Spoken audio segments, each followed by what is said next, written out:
Alright, so thank you very much Mr. Justin Ray Dapog sa napakagandang awitin para sa aming lahat and of course para sa Panginoon. Okay, so at this time, my dear brothers and sisters in Christ, sabay-sabay na po nating i-welcome ang ating guest ngayong gabi. Walang iba kundi si Ma'am Janeline Duque.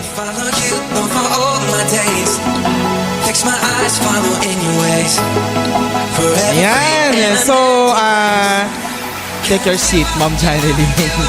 Okay?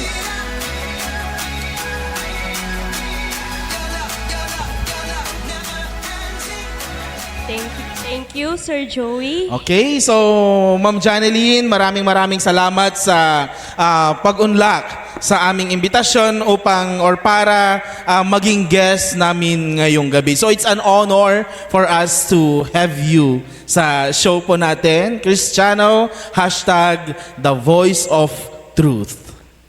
Salamat din po. It's an opportunity po para makadalo po dito, sir.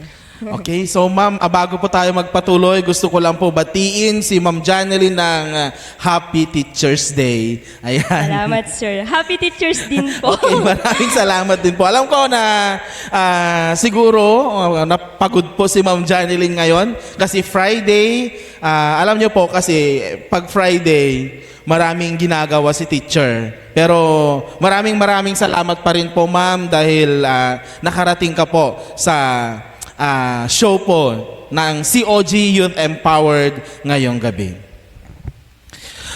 Okay, Ma'am Janeline, paano mo po nakilala ang Panginoon? Marami pong way na nakilala ko po ang Panginoon. When I was a child, may isa po akong pinsan. Siya po ang nag-introduce sa akin kay Jesus on how to pray. Although yung pinsan ko po na yon, hindi po siya yung, may kapansanan po siya. Then, my family was not serving the Lord, though may tinatawag naman po kami noon na relihiyon, pero hindi naman po kami active sa church.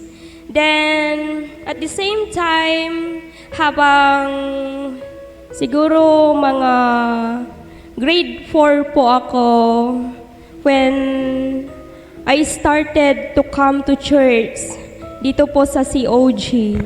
So, may mga kapitbahay po kami dati noon na nagsisilbi na sa Panginoon, then nagsa-service po sila sa kanilang bahay, then doon din po ako.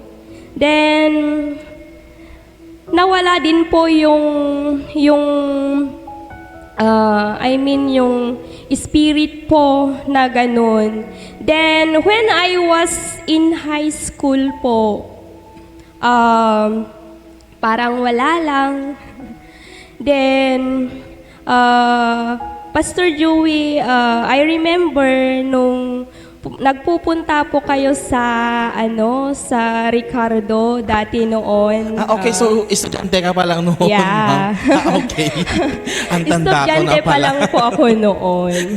Then, parang wala lang. Then, may isa po akong teacher dati na minsan sinabi niya, praise the Lord. Then, ako naman, hallelujah, ganon-ganon, na wala akong kaalam-alam kung anong ibig sabihin ng hallelujah at amen na yan. Pero when I was in high school naman, I began to pray to the Lord. Then may mga prayer po ako dati noon naman na napakinggan ng ating Panginoong Diyos. Then when I was in college po, during my siguro second year, or around magse-second year po, something knocks in my heart na something na hinahanap ko po yung presence ni Lord. Then, doon po, naikwento ko po sa isa kong kaklase. Wala na, namatay na yun. Si Ate Kelberry Palor. Then, niyaya niya po ako. May Christian ministry po doon sa CSU campus. Then doon po nag-start lahat. Saan CSU po, ma'am? Sa CSU Sanchez Mira. So pareho pala tayo ng school. Yeah. Okay, so shout out po sa mga taga CSU Sanchez Mira na nanonood po ngayong gabi. Ayan, kung meron man po, good evening po sa inyo. Shout out po sa Y-Speak kung buhay pa po yung Christian ministry Oh, sa CSU I am to Sanchez remember, Mira. ang advisor po ng Y-Speak during our time kasi meron pa is Dr. Remelin Bautista. Sino yung advisor ninyo noon? Naging advisor din po namin si Ma'am Remelin, then naging advisor din po namin si sino na yun? Yung Ma'am Janeline. hindi na naman. si Dr. Freddy Masuli. Sir Freddy Masuli. Ayan, so Ma'am Rem and Sir Freddy, kung mapanood nyo po ito, good evening po sa inyo, Ma'am Hello and sir, kung nanonood ka po ngayon. Meron pa isa, yung binata dati, siya yung una. At saka may iba pa. So, God bless po. Yun sir, ganon nag-grow yung pananalig ko po sa Panginoong Diyos. Then doon, naranasan ko na din pong umattend ng mga camping. First time sa Banawe, ganon. Then anywhere po.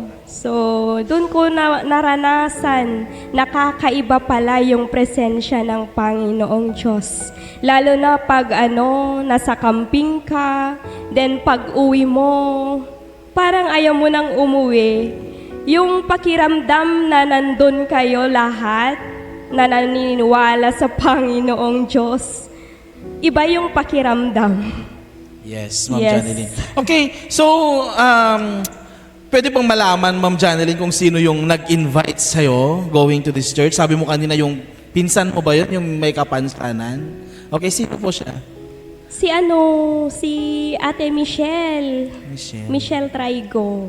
Okay. Opo. Yung nakikita niyo po sa Parang hindi siya popular sa akin. Hindi. Pero gusto ko lang po i-congratulate po si Sister Michelle. Napakalaki pong napakalaki po yung part po ninyo sa buhay Kristiyano po ni Ma'am Janeline. Yan, so congratulations po, sister. And sana makasama ka namin dito sa COG Aninipan. Amen. So, praise God. So, Ma'am Janeline, ano po yung pinagkaloob sa'yo ng Panginoon na first ministry mo noong naniwala ka na at sumunod ka na sa Panginoon? Cell grouping po. So, ayun, nag-share po kami sa mga kapwa namin estudyante. Sa CSU Sanchez Mira pa rin. Opo, sir. Okay. So alam nyo Ma'am Janeline, nung umalis ako doon sa CSU Sanchez Mira, kasi doon din ako gumraduate, year 2015. Doon din po ako nagturo for 2 years. And nung umalis ako doon, buhay na buhay pa rin yung Y-Speak organization na binabanggit mo. Glory Ayan, to so God. glory to God.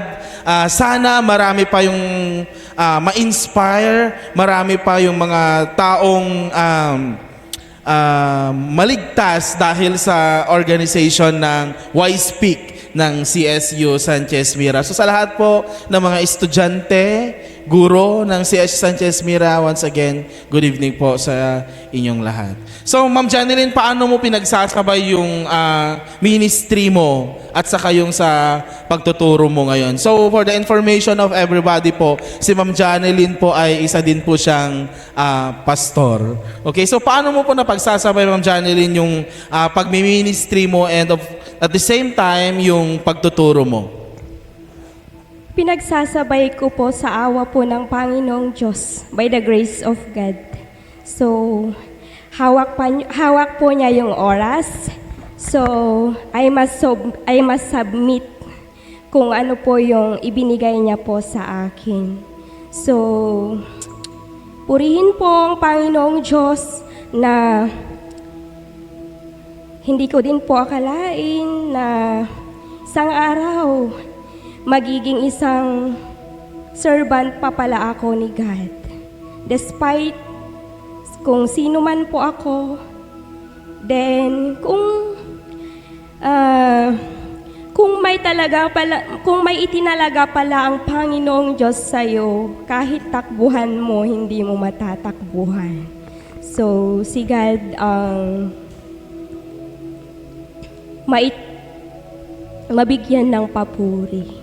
Yes, kahit ano talagawin mo, kung yun talaga ang kagustuhan ng Panginoon, wala ka talagang magagawa. So paano ka po tinawag ng Panginoon, Pastora, na maging isang servant po? Di ko alam, Pastor eh.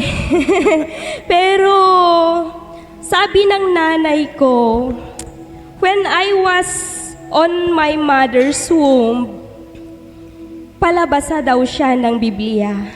Okay. Oo. Then, nag-backslide din po ako. Pero, there was a time na God was knocking on my heart again. By the grace of God, na nanonood po ako sa CCF. Then doon po. Yes. Then, ayun, muli ko pong nasumpungan yung pintuan ng church. Then doon, ayun, mag-i-start na pala. Akala ko Bible study lang noon. Kina Pastor Banyel, yung naging teacher po namin. Pero, ayun, pastor pala. Opo.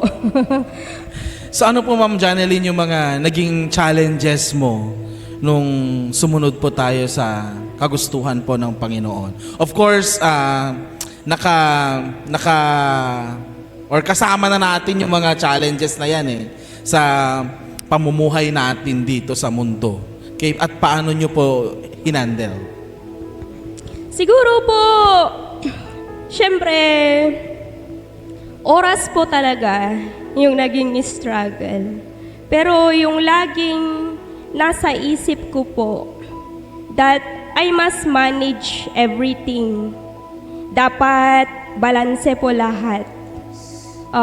Kung sa mundo, pwedeng yung sinasabi nilang balance 50%, 50%.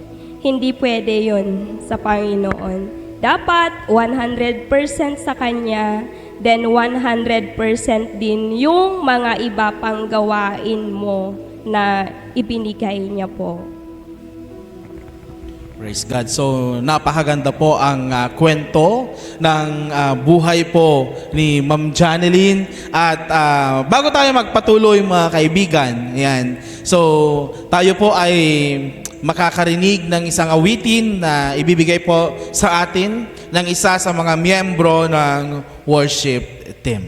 Huwag po kayong aalis, magbabalik po ang Kristiyano, #Testimonite, #The Voice of Truth.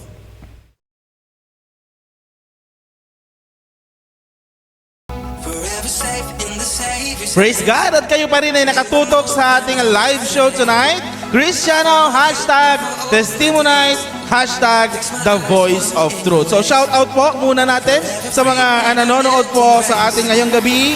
Shout out po kay Sister Mirna Lazaga. Meron din po siyang prayer request. Sabi niya dito, prayer request for Mr. Harvey de la Cruz for his licensure examination for teacher. So noted po, Sister Mirna Lazaga. So sa lahat po ng mga nanonood, ayan, so saan man sa dako ng mundo, maraming salamat po and good evening po. Shout out po kay Sister Rafelin Burgos Baptista, watching from Hong Kong. Wow! So good evening, Sister Rafelin. See you soon in COG Hong Kong. Ayan, so marami pa dito kay Sister Leanie Estrellas Abi. Good evening po. And sa mga hindi ko po nabanggit, maraming salamat po once again sa pagtutok po ng ating live show ngayong gabi. And of course, kung may mga prayer request pa po kayo, ayan, paki-comment lang po sa ating comment section dito sa baba po ng ating screen. And of course, if you really want to share your blessing para sa trabaho po ng Panginoon, paki-send lang po kay Mr. Joey Loretta, GCash number 0965-524-2146. Inuulit ko po sa lahat po ng gustong mag-share ng kanilang blessings po para po sa trabaho ng Panginoon dito sa COG Aninipan, paki-send lang po sa GCash kay Mr. Joey Loretta po at 0965-524-2146. At magbabalik po tayo sa ating show. Ayan, of course, live na live pa rin tayo. Kasama pa rin natin ang isa sa mga pastors ng COG Aninipan, Ma'am Janeline Duque. Okay, Ma'am Janeline, ano naman po yung greatest blessing na na-receive mo sa Panginoon nung ikaw ay totally na binigay mo na ang iyong buhay sa Kanya? Agilocanatan, Pastor Joey. Hello po. Marami pong blessing na galing po sa Panginoon. Doon ko po na-realize kung gaano po kaganda ang mag-serve sa Panginoong Diyos. The way nga inton i-glorify mo isuna, makaitod itibiyag. Then, one more thing, family. Of course, God gave me a husband and a beautiful daughter. Yes, a very cute daughter. Opo, Pastor Joey, nakaka-bless. Okay, so hindi ko alam kung ano ang sasabihin ko dahil ako din po ay talagang amazed din po sa mga ginagawa po ng Panginoon. Of course, sa buhay ni Ma'am Janeline, sa buhay namin, and of course, nakaka-amaze din talaga yung ginagawa po ng Panginoon sa COG Aninipan. Ma'am Janeline, ano po yung paborito mong verse at bakit? Philippians 4:13. I can do all things through Christ who strengthens me. Okay, ano pa ba yung hindi mo nag-agawa para sa Panginoon? Marami pa po. Di ko pa alam kung bakit. Di ko po alam kung ano pa ang ipapagawa niya in the near future. As I reflect, isa din po akong guro, and then kung talagang tinawag po ako ng Panginoong Diyos, kung ano man po yung will niya, doon po. Di ko po alam, Pastor, kung siyempre magkakaedad din po tayo. Hindi po natin alam kung ano yung mga plan pa niya in the near future. Kung stay teaching, then to retire, and as well as to be a pastor. So, bahala na si God kung ano talaga yung plan niya sa buhay ng bawat isa po sa atin. Sabi nga niya po sa Jeremiah, di ba? For He know the plans for us. Amen. Praise God. So, bilang isang guro po, Pastora Janeline, mahirap ba yung pinagsasabay mo yung pagiging pastor mo at sa pagiging guro? Kasi, di ba, kasi pastor tayo, bawal magalit, ganyan. So, paano mo po dinadala, Pastor, yung pagiging pastor mo sa school? Pastor, syempre, when I'm on the right, syempre, nagagalit din po ako Nagagalit din po ako. Pero in a way na galit talaga, hindi yung agngar-ngariyot kan. Sabi nga, di ba? We have to train the child. Tama. Amen. So tama. So sa mga learners po namin na nanonood po ngayong gabi, ayan. So mahal na mahal kayo namin. Kaya namin kayo pinapagalitan, kaya namin kayo minsan ano tawag dito? Dati may bagami kasi isa lang yung goal namin. Gusto naming kayo mabigyan ng magandang kinabukasan. Kaya't mi nga adu dagiti masursuruyo, kaya't mi nga agbalin kayo met nga kasla kada kami. Ayan, so sapay la ko mat i-take you dagijay as a challenge, i-take you dagijay nga kas may isa nga inspirasyon. Tapno tikas takat magunudyo dagiti arapaap yung iti panagbiag. Dahil wala pong guro ang nagagalit ng walang dahilan. Ayan, so Ma'am Janeline, huling tanong na po. Sino na po kaya si Ma'am Janeline 5 years from now? 5 years from now. Yes. Parang hirap i-foresee, Pastor. Yes, pero sa tulong ng Panginoong Diyos, manamnamak nga adadun tupay ti pangaramatan niya Apo Diyos kanya. And to God be all the glory. Ayan, so dyan na po nagtatapos ang ating serbisyo ngayong gabi. And once again, maraming salamat po Ma'am Janeline for coming. And once again, happy Teacher's Day. God bless you. And si Ma'am Janeline na po ang magsasara sa atin ng prayer. And paki-pray na rin po Ma'am yung mga yung mga nag-prayer request po. Ayan, prayer request po ni Sister Mirna Lazaga for Mr. Harvey de la Cruz para sa pag-take niya ng licensure examination for teachers. So, let us all stand.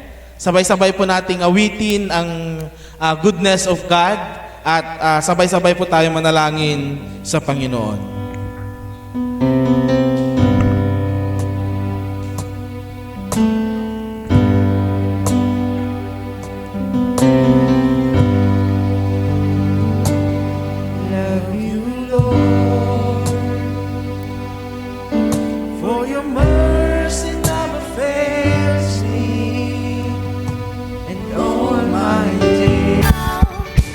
Ayan, so maraming salamat po sa lahat po ng mga kapatiran na tumutok po sa atin ngayong gabi. And next week po, sana magkakasama na naman po tayo ulit. Ayan, so maraming salamat po and advance Merry Christmas po sa ating lahat.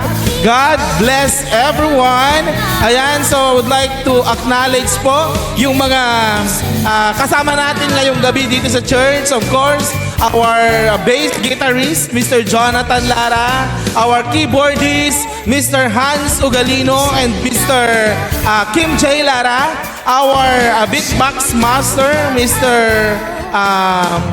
Raymar Ganaban, and our vocalists, our worship leaders, Mr. John Lloyd Tagaban, and of course, Mr. Justin Ray Dapog. So sa mga live audience din po natin ngayong gabi na nandito, ayan, maraming salamat po sa ating lahat. And of course, with us is Mr. and Mrs. Mr. Larry de la Cruz and Mrs. Helen de la Cruz. Ayan, so good evening po. Nandito rin po si Sister Jovi Nenet Agkawili at sa lahat po ng mga kabataan na nandito po sa atin ngayong gabi. Maraming salamat po. Good evening everyone. At sa nag-sponsor po ng aming snacks, Ayan, maraming salamat po. And of course, nandito rin po sa atin ngayong gabi ang isa sa mga youth pastors po natin, Mr. Elmer Mendoza, our music director. And of course, yung sa mga naka-assign sa media natin, ayan, nandito rin si Miss Arsen Lara. So good evening po. And ayun yung mga nasa harap, kaway-kaway naman dyan. Ayan. Love, love, love everyone. So once again, sana po patuloy pa rin ang inyong pagtutok sa ating live show. And next week po, ayan, so magkakasama na naman po sana ulit tayo sa trabaho po ng Panginoon dito sa COG Aninipan. Ayan, so once again po, thank you very much.